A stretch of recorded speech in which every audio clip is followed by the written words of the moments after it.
This week's Ask Dr. Durie is another individual patient question. However, as I've said in the past, I do think it's broadly applicable, and I think it's very much worth discussing in detail. And so this question comes from a recently diagnosed patient who was started off with the VRD therapy as the first choice in treatment.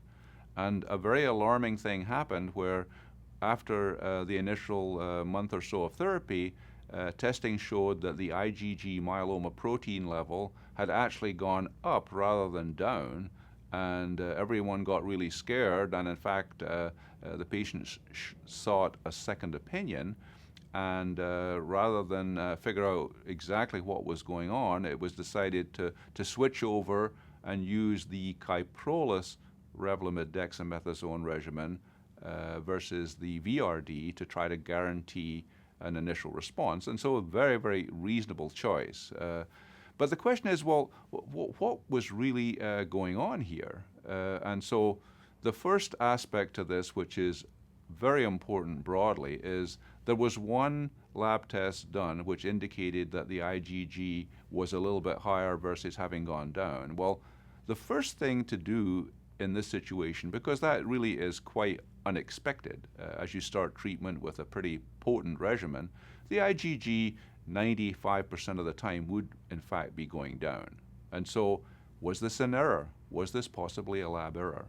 And this is something that would be, in my mind, routinely checked. Double check that crazy IgG level. Maybe that's wrong. And this is very, very important because you can see in this situation, it completely impacted the choice of therapy. But nonetheless, I think that it was a good decision to switch over to the KRD because with the uncertainty, the KRD does encompass pretty much all of the different possibilities. The Kyprolis, Revlimid, and Dex is highly active frontline. Basically, 100% of patients will respond, and this does include patients with standard risk disease, as well as high-risk cytogenetic findings, patients who might have the 17p minus, abnormal FISH testing, etc. And so I very much support the idea of getting a guaranteed response with the KRD, and in fact, that is what happened in this particular case. It appears that the patient is now responding nicely with the KRD and will be on track to proceed as planned with probably 4 cycles of this, with the idea to proceed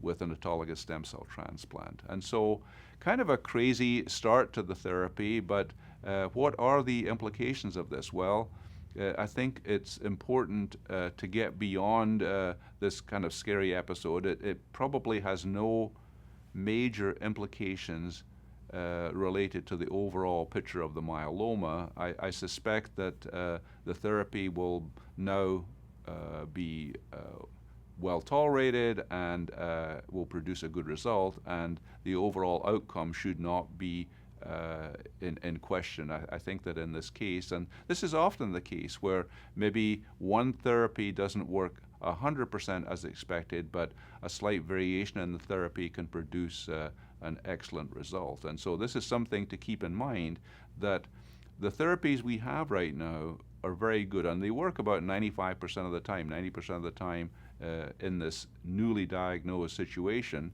but that 5 to 10% of the time, some tweaking of the regimen is what's necessary to get the best results. And this really doesn't drastically change the expected outcome. And so just for patients to be aware that to watch closely, to double check these results. If a test looks crazy, get it double checked before you make any major decisions. But in this case, I think that things are now going smoothly, fortunately.